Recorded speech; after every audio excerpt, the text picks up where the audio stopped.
Alright, so tonight we are going to make the loaded cauliflower soup in our Ninja Foodi.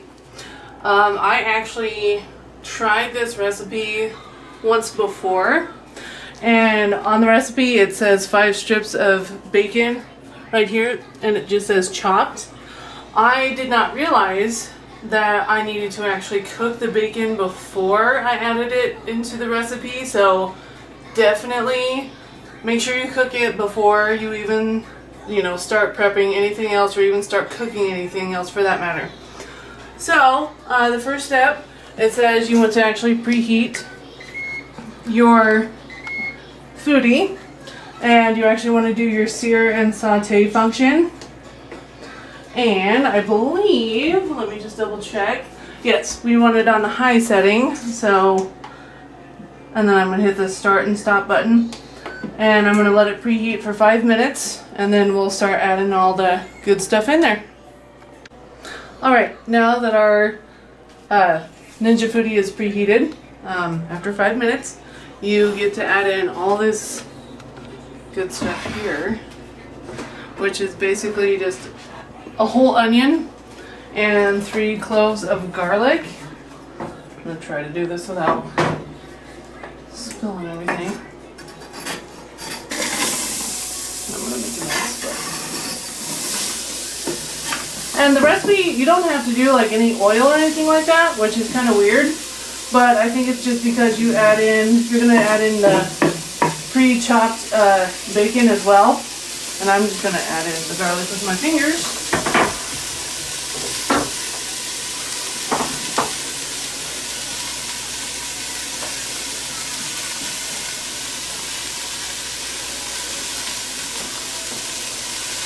And this pre-cooked bacon, it says to actually reserve some for the garnish, so I'm going to probably add in about 3/4 of it. Like so. And then you're going to cook the bacon, the garlic, and the onion for about 5 minutes. Alright, now that it has been 5 minutes, I did stir this on occasion just so it doesn't get all brown and gross, because that's not ever fun. You are going to add in your full head of cauliflower. I just kind of broke it up into bite-sized pieces-ish because you're actually going to mash it a little bit later. Sorry, my daughter was fake coughing in the background. So, you just add in your cauliflower, and you have 4 cups of chicken broth that you add to this.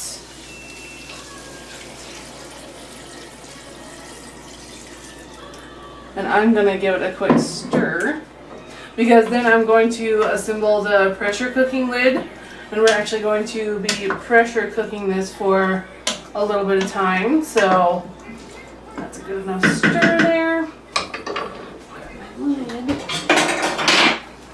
Sorry for the ruckus.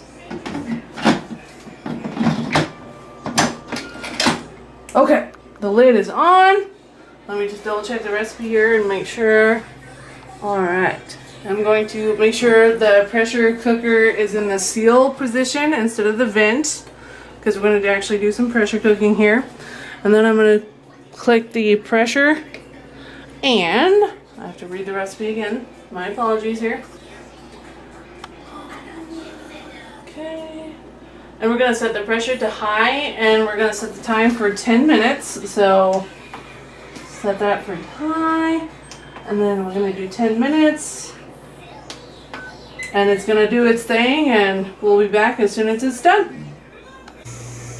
Alright, now that our pressure has built up in our pressure cooker with the lid on, we're actually going to put it to the vent position. And this is really, really hot, so please be careful. And it's really noisy too.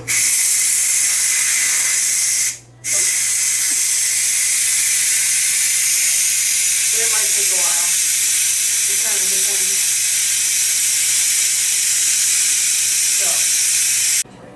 Alright, now that the pressure has been released from the lid, I am actually going to remove the lid.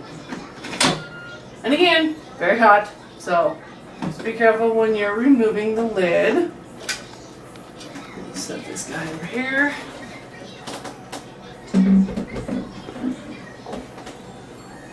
And so the recipe actually calls for 1 cup of whole milk, but we actually only use skim milk. And honestly, like, to me, it doesn't seem to make much difference just because I think I'm used to using skim milk instead of whole milk.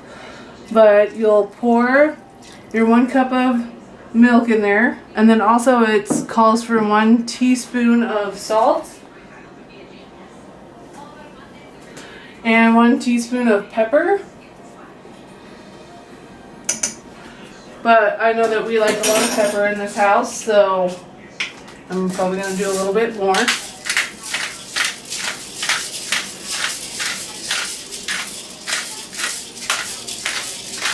And that should be pretty good. And now you can actually mash with like a potato masher. You're going to mash the cauliflower and all the other good stuff in here until, like, it says the desired consistency. So it kind of depends on how well you want your cauliflower soup to be mashed. I personally don't have much of a preference. I mean, as long as it's somewhat decent looking. But yeah, I think if you use the actual whole milk, you're going to get more of the fat content versus using like skim milk, because obviously skim milk doesn't have any fat in it. So that might make your soup a little more richer.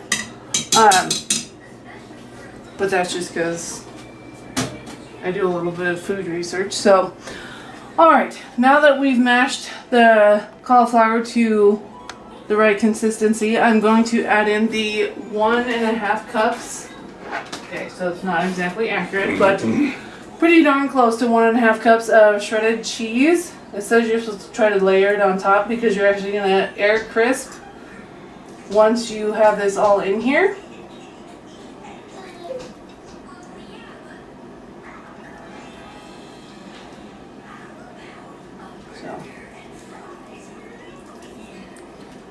So, and then you're going to just close your big old lid. And we're going to air crisp, I believe. Is that right? I lied. We're going to broil it instead. That's what I get for not reading the recipe correctly. And we're going to set the time to 5 minutes.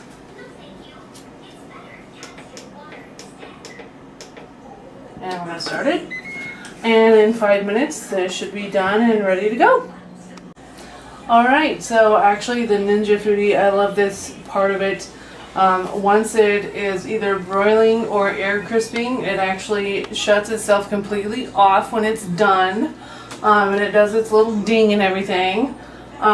So our dinner is actually done.